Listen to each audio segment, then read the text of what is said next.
Mead, who's been with Pima Association of Governments for about 9 years now. And one of her many projects has been the Low Impact Development Guidance Manual.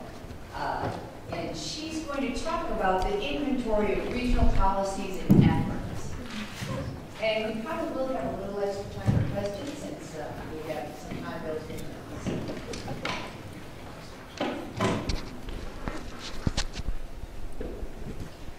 How's that? Is that working?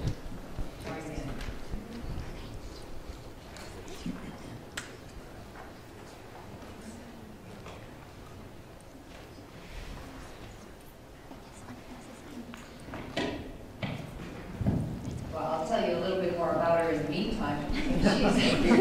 She's also been involved with the Clean Water Starts With Me campaign and other outreach activities. And she coordinates a regional working group of stormwater quality managers and outreach personnel. So, over to you. Thank you. How's that? Higher? Is that working? All right. Great. You guys hearing okay? Good morning, and thank you for coming today. As Melanie said, I'm going to speak about a regional inventory of efforts across eastern Pima County. For those who are less familiar, PAG is the Metro Planning Organization for Pima County, and we do planning in transportation and environmental areas. We have a federal designation as the 208 Planning Agency, so we do stormwater quality and wastewater quality planning for the region under the Clean Water Act. As such, PAG for the last 15 years has been really tracking the efforts of rainwater harvesting and LID across the region with the goal of providing model strategies that are popping up in the different jurisdictions to provide those as strategies across the region so that we can have cross-jurisdictional benefit. Many of the areas of progress would be mentioned by other presentations today, so I'm just going to cover some of the additional areas and some of the highlights. There's far too many to mention, but I'll try to touch on some of the highlights across the region.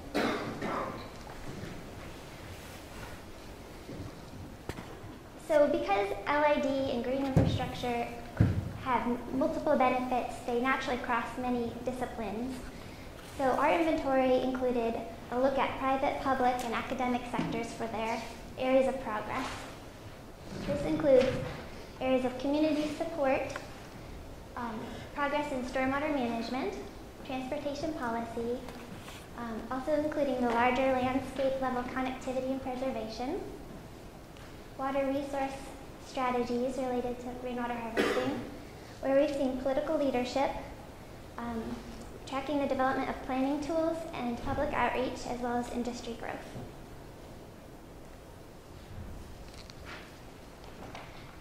Stepping back just a little bit, it's interesting to note that the drivers of LID in other regions have been quite different than in ours. In other regions, you'll see the use of LID where they have challenges with combined sewers because they have so when they have a flood, they have sanitary sewer overflows, and this causes stormwater pollution issues and very noticeable issues in people's basements. It personally affects their lives. And they also have consent decrees where they have violations in stormwater quality standards caused by high levels of pollutants in the urban runoff for non-point source pollutants. And these regions are using LID to help mitigate stormwater pollution because, as Lynn said, it helps to break down the pollutants in these small rain garden pockets. And they found it to be a more cost-effective solution than creating new underground pipes to enhance their combined sewers or their underground storm sewers. So that's how those methods increased in those regions. And when we speak around the country about the progress in our region, it's really noticeable that we've had more of a community-driven effort. And this is very related to what is unique in our environment. We are a desert region, we have heat, we have a low rainfall, and so our motive has mostly been community-driven because water policy is complex and the community wants to feel empowered with their own self-reliant form of water security. And so an interest in watershed health is there, of course, but water conservation and water resources is really one of the main motivators here, at least early on in LID progress. interesting to note is because the majority of our stormwater is conveyed on our streets. They were actually designed to convey our stormwater rather than some systems across the country that have underground pipes to carry their stormwater. Although this could be seen as a negative because it's replaced many of our natural washes, it's also an opportunity because where many regions are going through great effort to daylight their creeks that have been turned into underground pipes, we already have the water daylighted. So the opportunity is to just reconnect that stormwater to the urban landscape to enhance those wash-like habitat that was once there across our landscape. We first noticed this EPA scorecard in 2009. It was a guidance to evaluate progress of green infrastructure by municipalities. And then that combined with the formation of the LID working group who made the goal of creating an inventory of regional progress helped us to work with an intern named Jenna Cleveland in 2012. And she created this inventory of over 70 efforts across the region, including policies and nonprofit programs and educational efforts. And so this really helped us to see the very different areas of progress across the region in every jurisdiction.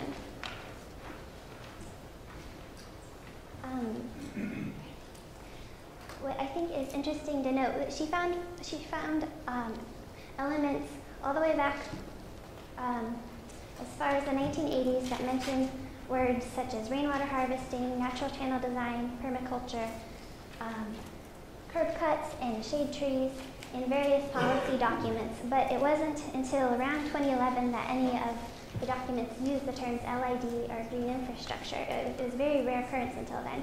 So it really highlighted that there was a big variety of efforts related to LID that weren't using common terminology. And the LID working group really set forth to kind of create a stamp of common language that reinforces each other's efforts. So that's when you start seeing more LID and GI terminology in papers. But we're also seeing sort of a steering away from low impact development as a word. Even the EPA is using it a little less often because more and more people are wanting not just low impact, but a positive impact or a restorative impact on our environment. So you hear green infrastructure used more often. But the public's very familiar with the term rainwater harvesting. Using these terminology that's more friendly to engineers is really helping to make more institutional progress as well. So looking just at the municipal support, we like to call this the rising tide of progress. And Jenna Cleveland found that educational efforts, it's a little hard to read that. There was an increase of regulations and guidelines, implementation of projects and educational efforts over the last 30 years.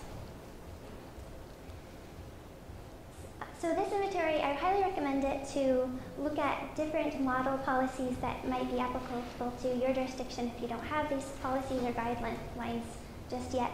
But we also can really showcase this across the country as more and more places are facing climate change issues with increased heat and drought issues that we're very familiar with here. So that tree is representing the multiple benefits that arise after you implement all these different types of efforts, such as urban heat island mitigation and economic benefits and drought preparedness. In addition to tracking progress, PAG is aimed to increase implementation of projects as well as aid management. We have a stormwater quality management working group, and this group coordinates outreach across the region. We have representatives from every jurisdiction on our working group who work in the MS4s, those are the stormwater quality permits. And we help them with their outreach and their requirements, which, and we've been tracking the EPA trends. So at first the EPA was encouraging LID, so we started implementing more LID in our outreach, and then they increasingly started to require LID across the country. And so we wanted our jurisdictions to be ahead of the curve and be ready for these requirements as they came down the pipeline. One form of this was in our construction trainings, we used the ADOT post-construction manual, which is really designed for stormwater quality measures. It has some really great designs in there with schematics of different types of systems and which ones work best for different types of pollutant issues. Also related to transportation, one of the more recent developments at PAG was the Pedestrian Plan, which was just recently approved. And this doesn't heavily mention rainwater harvesting or LID, but it is interesting to note that there is a survey mentioned in there that says the most requested amenity by pedestrians is tree shade.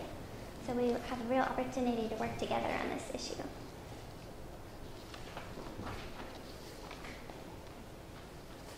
It's another area where more progress can be made. There's many efforts to complete streets that are safer for all modes of active transportation, for all ages and all users.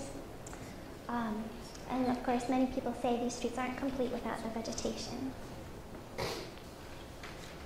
There's several other forms of transportation policies and guidance across the region, many more developments and standard details that are available to aid designers, and policies have been recent policies developed at the city to require green streets, the use of active practice guidelines.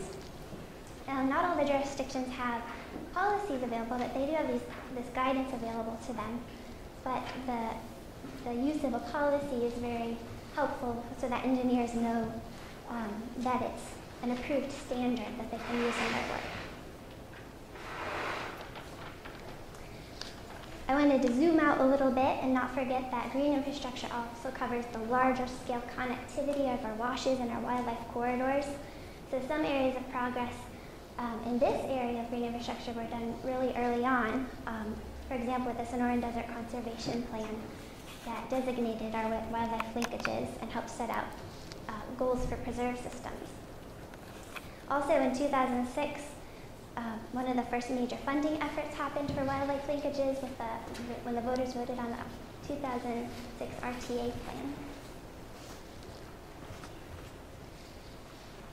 Related to that is the general principle of restoring and preserving our natural landscapes. And because Marana doesn't have a formal presentation today, I wanted to share some of the highlights from their work. For example, they've preserved the Tortolita fan where possible with open space projects to help maintain permeability of this alluvial fan. And they also advocate for increased tree density in their developments. They're updating their land development code with incentives-based LID, and they also provide a list of their drought-tolerant plants for roadway medians. So many of these projects that are happening across the region are aided by the LID working group, which brings together many of these different guidelines into a single source that's available for everyone to share. I wanted to go back to the water policies, water resources issues, because that was one of those original motivators we have in the region for LID.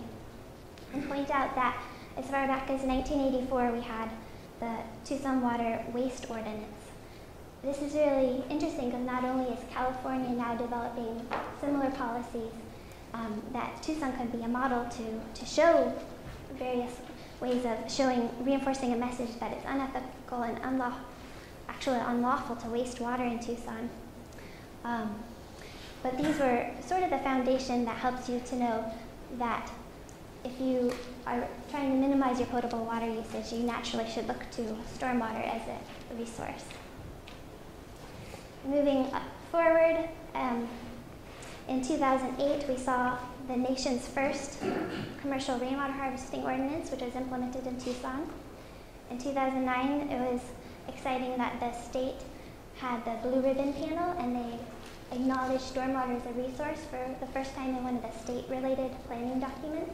They'd been very supportive at AWR for educational efforts about rainwater harvesting, but this was one of the first state policies that acknowledged it not just as a water offset, but a real resource that we should look into tapping into better. And I also wanted to mention the new county drought plans have been updated to include stormwater harvesting as a method to use within certain drought stages, for preparedness for certain drought stages. For example,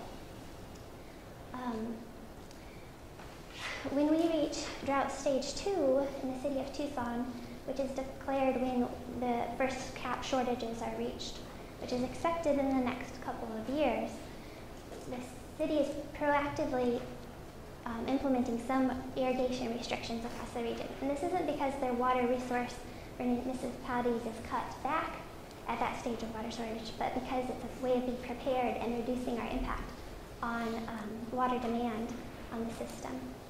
So we can be prepared for those water restrictions by implementing more stormwater harvesting.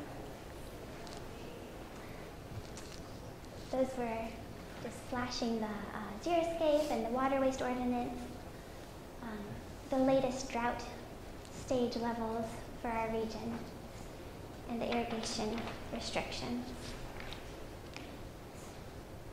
Evan mentioned that we have passed several regional council resolutions, and the most recent one was passed just a couple of weeks ago on March 26th, the 2015 Green Infrastructure Resolution, which was passed by Regional Council. These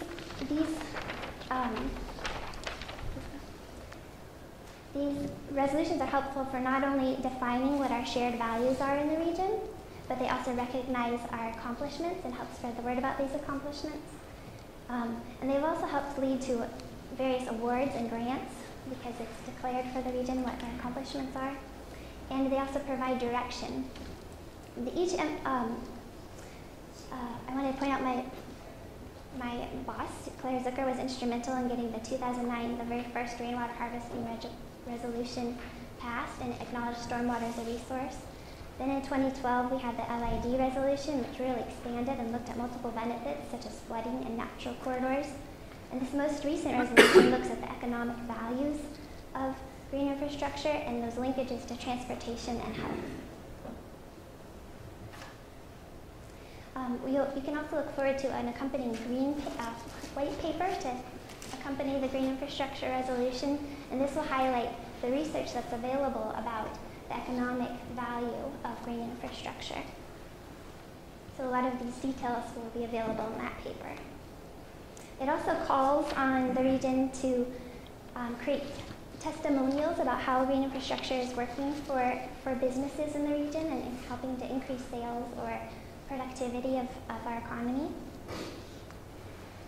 And not only do these resolutions provide engagement with our leaders and provide direction for municipal staff, but it can be listed on various applications for awards, and it helped us to Tucson to win the star rating recently and the EPA to feature us in case studies, and it's been used on grant applications to help us win awards across the region. The resolution also provides direction to PAG staff to create tools. We have the Green Infrastructure Planning tool, which is a web map, interactive web map that you can use to zoom in and look for opportunities for rainwater harvesting. It has impervious layers, so you can see where the ground is available to use and where the stormwater flows it's as accurate as knowing which side of the street the water flows on. And it also highlights the vulnerabilities, such as heat island issues, and we hope to add more layers with other people's input, such as we could put flooding issues on there and help mitigate other vulnerable areas in our system. So this is available for municipal planning, but we also see it as an important tool for the public and a way to engage the public. Because these are environmental justice issues, there are many community groups interested in this tool. And that can be used for their grant applications to help do projects in their neighborhoods. Another way we engage the public is with our outreach, and we have a poster out there to tell you more about this. One of our efforts that we worked on is our Watershed Map, and it guides people to different sites across the region that feature low-impact development, and also tells the story of heritage. So it looks back further than when we use these terms, rainwater harvesting and LID, to win what is our natural cultural heritage in this region. We have the longest continually inhabited agrarian culture in what is now known as the United States in this land area. And that's all based on a culture that grew up along the rivers. and knew how to harvest the water. And so it taps into that as a way to educate people and feel a sense of ownership of these issues. We also tie our outreach into efforts that are used on children. The City of Tucson has a really great instructional manual for kids, and we try to connect our themes and our imagery with those efforts so that people are familiar with these issues as they grow up.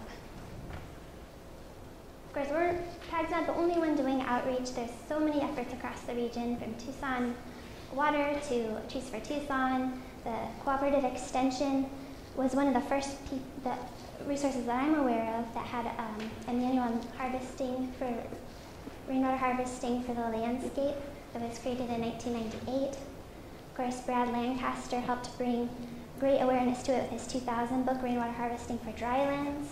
WMG was really key in helping neighborhoods to understand this process with their 2010 manual. And we try to connect with these different groups and efforts to help build upon each other's progress. Green for All is a really great group that works on nature deficit disorder and creating green jobs for people who are most at risk in our community. And there's a lot of great work to be celebrated in our region.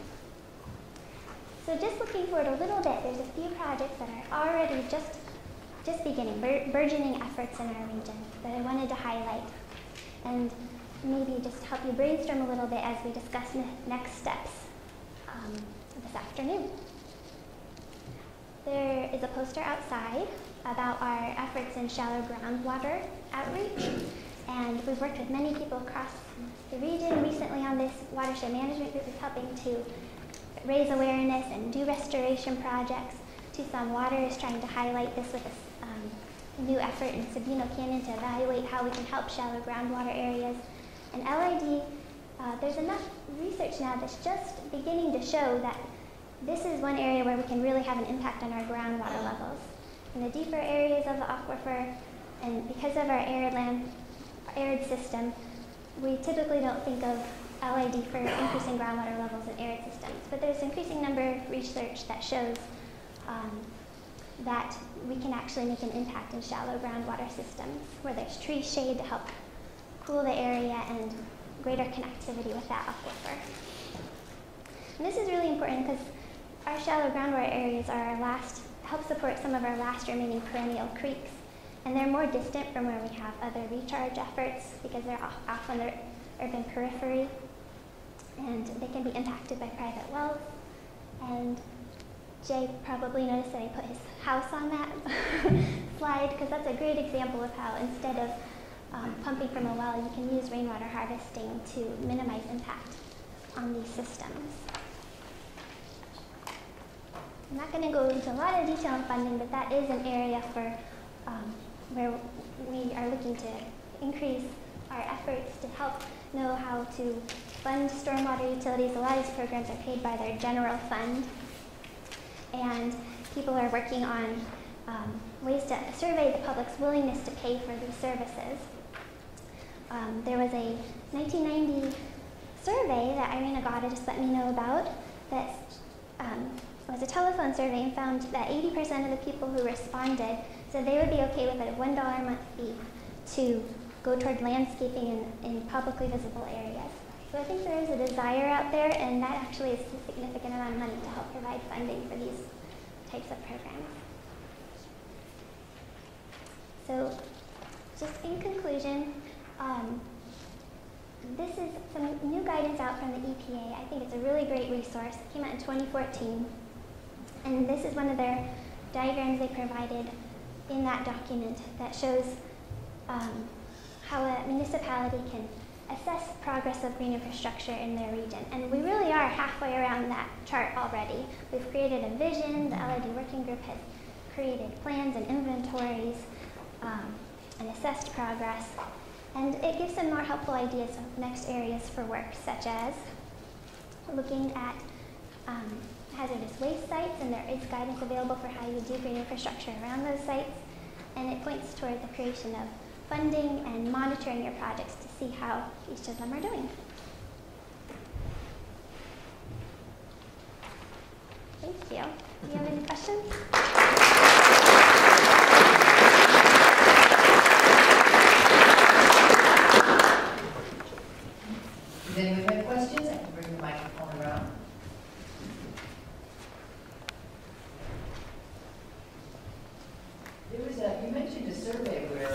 shade was a high priority for pedestrians. Could you tell us a little bit more about that? That's in, it's mentioned in the PAG Pedestrian Plan. And of course, there's always ADA issues that are very important to people who rely on walking or their wheelchairs for mobility. But trees came as the next most important option for those modes of transportation. And of course, we're all pedestrians at one point in the day, so we appreciate that shade that we hop to whenever we can in the summer. Other questions?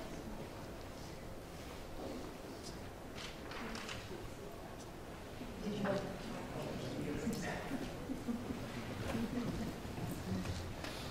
Hi, Mead. The basic question is the geographic extent and definition of region. Oh, well, all our inventories included Pima County, just since that's PAG's jurisdictional area, and we were working with the flood control district, which was a Pima County effort. Sometimes I expand to mean the Tucson Active Management Area, which crosses the county boundaries, so our water management area within our basin. Great, thank you. There's another question. I just have one thing to add. I'm really happy that the PAG resolution, GI resolution, includes transportation and health and business development as part of the 2015 resolution. And at lunchtime today, if you get a chance, I'm going to be giving a tour of Scott Avenue right outside here. But if you don't make it, I just wanted to add one, just let everyone know that when we were in design for that project, we went up and down Scott Avenue and asked every single stakeholder, are you willing, are you okay with, the Scottish Rite, Temple of Music and Art, the Children's Museum, as well as there's a couple other businesses and breakfast. And we wanted to narrow the roadway and create larger spaces for pedestrians and water harvesting, and every single stakeholder was okay with losing a few parking spaces in front of their business and allowing to create these larger pedestrian areas. So I just wanted to add that. That's wonderful. And I just want to note that those tours that Laura will be taking out will be at noon and 12:30. So you'll have a couple of options for that. I just want to mention that the resolution is out there. Oh, sorry. Great. And speaking of posters, it's almost time for our poster session, but we'll take one more question. I remember you were talking about ideas for research topics that would be very helpful to you for next steps. I'm wondering what's the top of your list, or what you would like to know what kind of data you're looking for. Well, the one that I always try to bring up is the shallow groundwater areas. I feel like that's really where we could take our next steps. So I'm encouraging everyone who does a restoration project in those areas to include water monitoring with it to help substantiate the impact of those efforts on our shallow groundwater tables. Great. Did you want to say something about the posters, Mead? We're going to be going to a poster session now. And we will just, maybe you'll reinforce this, but we really request that everyone be back in their seat by 10:10 so we can get started on time with the next section. So a little bit addressing Sky's question, there was a survey with your registration you may have noticed that asked you what are the top research needs. And we have a great intern right now, Scott Clements, who's here today, and he put together a great poster summarizing the research needs that each of you wrote down, as well as what the future vision was that you each had in the poster out there. So that's one of the posters. We also have Anne Moynihan's work on updating the standard detention and retention standards for the Stormwater Detention and Retention Manual, which now includes LID, which is incentivized within that manual, or within that requirement. There's also a poster about the LID case studies, so you can view examples. And PAG has several other posters. We have a little bit more about our Stormwater Management Working Group's outreach efforts, really interesting infographics and factoids you can see on there. As Claire said, the Regional Council resolution is there for you to read on a big blown-up poster. And I'm having trouble reading one is not a poster form, but I wanted to help steer you toward the Conserved Enhanced table. There's information about that program out there. Candace and Brittany are available to help answer questions about that. And that is the nonprofit group that helped collect our sponsorship donations to help make today possible. Thank you.